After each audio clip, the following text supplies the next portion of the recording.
This is my custom bike check. I have Salt Plus stock bars, Kink Alpha grips, Eastern nylons in purple,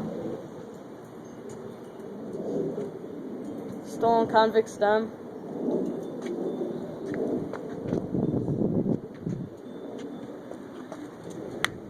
alienation plain black and white.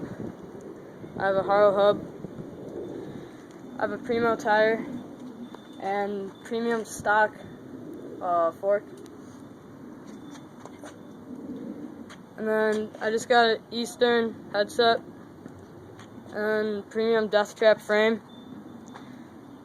I have a Mosh 28-2 sprocket with a stolen shackle chain, both in silver. I have a nitrous shifter red cranks with Animal Stephen Hamilton pedals PC. I have a white Mosh seat with a stolen Thermalite pivotal post. I have a DK back rim in purple with a black DK hub and a Shadow Conspiracy tire.